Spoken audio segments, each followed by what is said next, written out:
Elvis arrived in his private railroad car at Union Station, but because of the expected crush of Presley fans, his plush home on wheels was spotted far down the tracks, away from the station waiting room.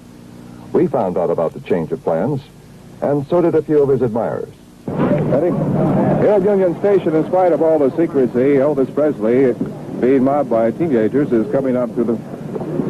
Elvis Presley, how are you? Hi, sir. How are you? Ivan Smith, representing ABC with KCW-TV. I'd like to welcome you to Portland. Thank you very much. What is your concert tonight? How long a duration will it be? The entire show will be about 2.5 hours. I think I'm on for about 40 minutes. Mm-hmm. What songs are you going to hit? Well, I'll do practically all of my songs. Mm-hmm. Which song do you think is the biggest right now? Don't Be Cruel is the Don't Be biggest. Cruel. How about Teddy Bear? How's it doing? It's about 2 million now.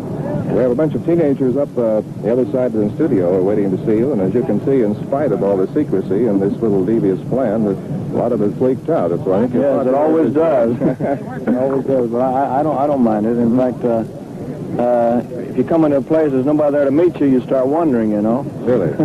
You're going to allow film tonight at your press conference during your show? Am I going to do what, sir? Allow film, movie film. Oh, yes.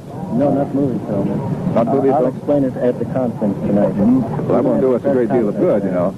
Excuse me, I said yes. He says no. I don't know what's going to happen. Well, I'll explain to you tonight. Very nice talking to you, sir. We're going to have to run here. All right. Well, thank you very much, sir. All right. Gene?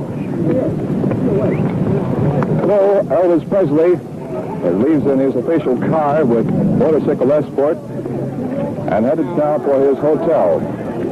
All these youngsters and people have come down to see him, and no one even knew where his car was going to be. But in spite of all the secrecy, here they are. And I can imagine the pandemonium going on right now in Union Station. About 500 people jammed the waiting room waiting to see Elvis, but his police escort whisked him away from the crowd and to his hotel room, where he again avoided his fans by entering a side door. His manager says the precaution is necessary to protect the singing star. On other occasions, enthusiastic fans looking for souvenirs have all but stripped the rock and roll singer of his clothing. Having failed to see him at Union Station or at his hotel, the crowds gather at Multnomah Stadium hours before his scheduled appearance. Meanwhile, at the press conference, apparently Elvis and his manager reached some sort of a compromise. Filming was allowed, but no sound interviews. Elvis entered amid the popping of flashbulbs, talking with reporters about his career, his wardrobe, and Colonel Parker, the man responsible for his meteoric rise to fame and wealth. It was the Colonel who dressed him in tight-fitting open front shirts and flashy trousers, but it was Elvis who put the wiggle in them. He says he doesn't wear makeup. That pasty skin is natural. He wears sideburns because, as a kid, he admired truck drivers, and they wore them. He says he's ready to be drafted if and when they call him, and yes, he'll get his hair cut because most of the guys wear crew cuts, and he wants to be one of the boys.